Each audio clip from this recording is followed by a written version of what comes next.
menanamkan rasa cinta kepada kebaikan, kebenaran, dan keadilan, serta membenci segala bentuk kejahatan dan kemaksiatan. Ada sikap mental. Jadi sikap mentalnya itu kalau ini baik, benar, dan adil, dia terdorong untuk membela, untuk berbuat. Tapi kalau ada yang ketidakjujuran, yang baik, yang jahat, yang maksiat,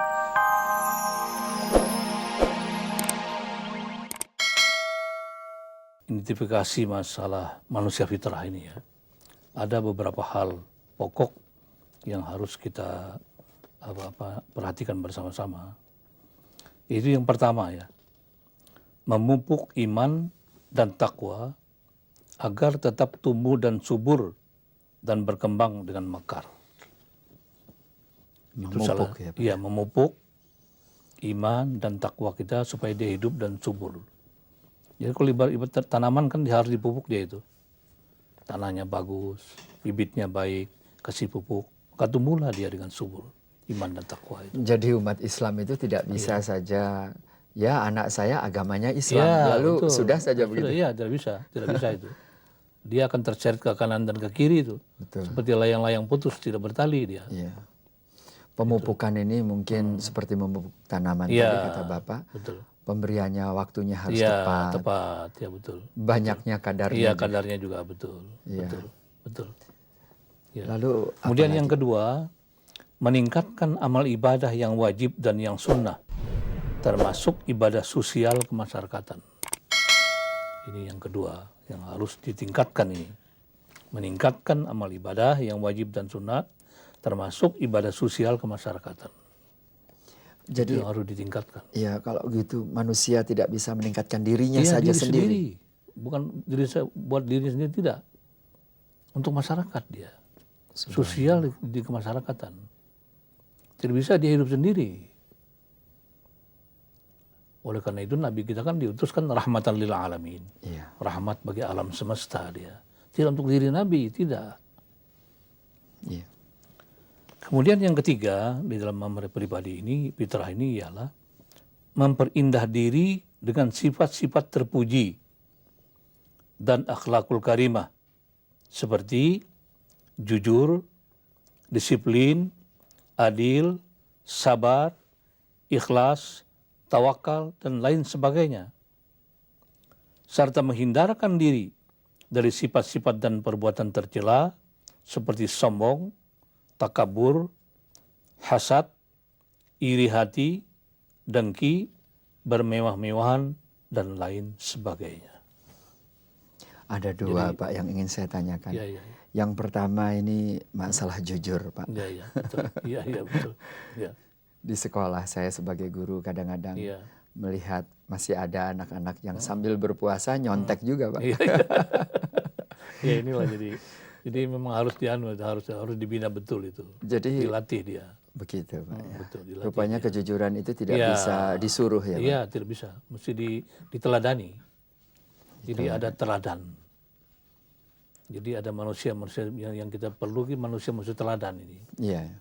Manusia teladan yang dia contohi. Manusia yang jujur itu teladannya begini. Iya. Di sini yang saya lihat juga kurang di masyarakat itu juga. Mungkin terutama orang tua Iya, lagi ya orang Pak. tua. Manusia teladan. Masya Allah kalau begitu tanggung jawab orang tua besar ya Pak. Besar, betul.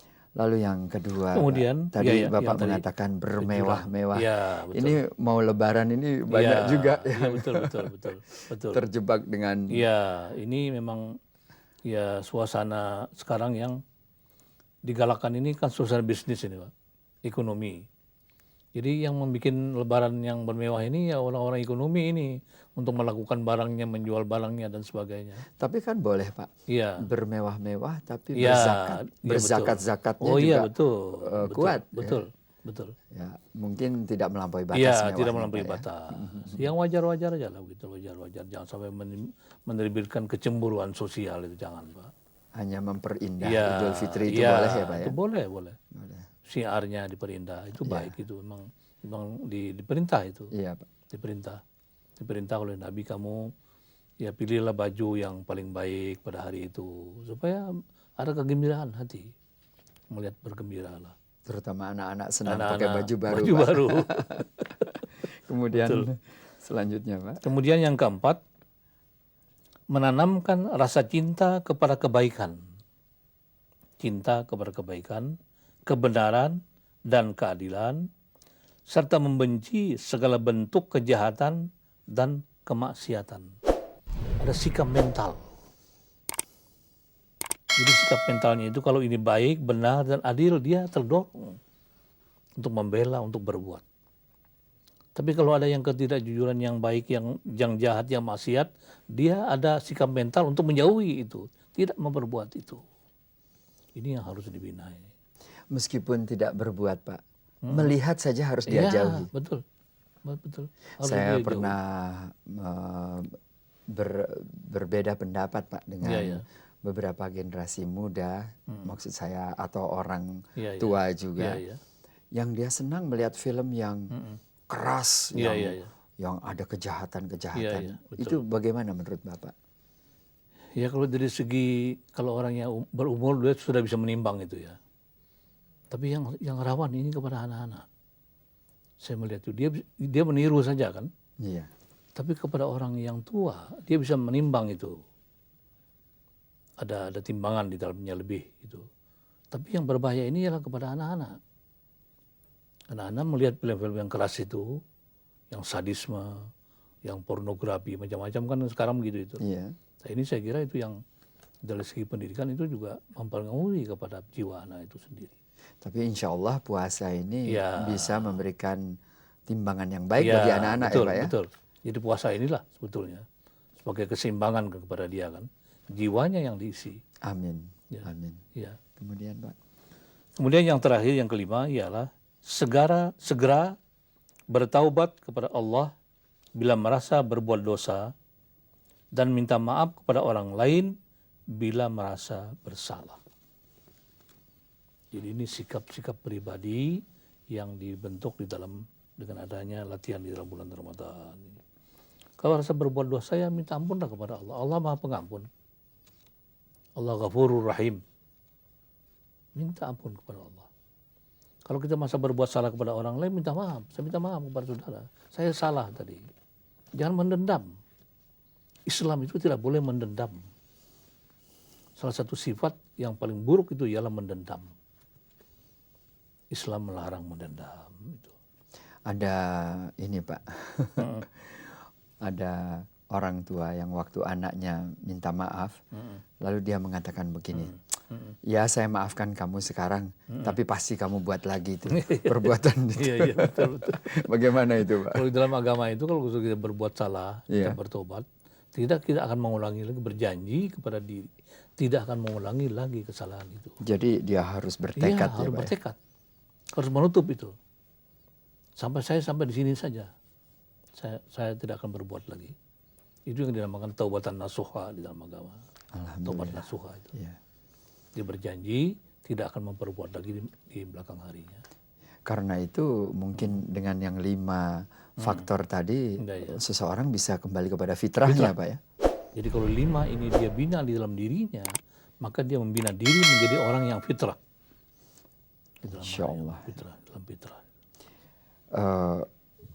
Masyarakat pada saat sekarang ini Pak, kadang-kadang ada yang mengatakan suasana yang keruh, ada juga yang pesimis gitu Pak ya, saling mencurigai, lalu ada kecemburuan sosial, dan insya Allah melalui bulan puasa ini kita bisa menjadi orang yang tergolong oleh Allah Subhanahu Wa Taala itu dijanjikan tempat yang baik Pak. Iya, betul. Menurut Bapak ini bagaimana golongan-golongan ini Pak? Betul.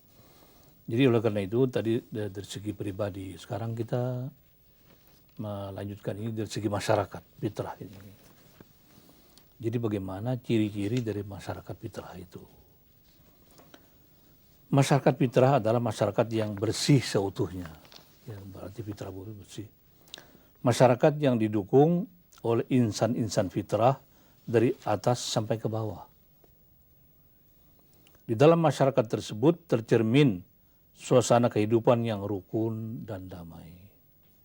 Saling mencintai, saling menghargai, saling menghormati, saling tolong-menolong, yang kaya membantu yang miskin, yang kuasa melindungi yang lemah, yang tua mengayomi yang muda, dan yang muda menghormati yang tua, saling menasihati dalam hak dan kesabaran. Amin. Itu salah satu dapat ciri daripada masyarakat yang fitrah.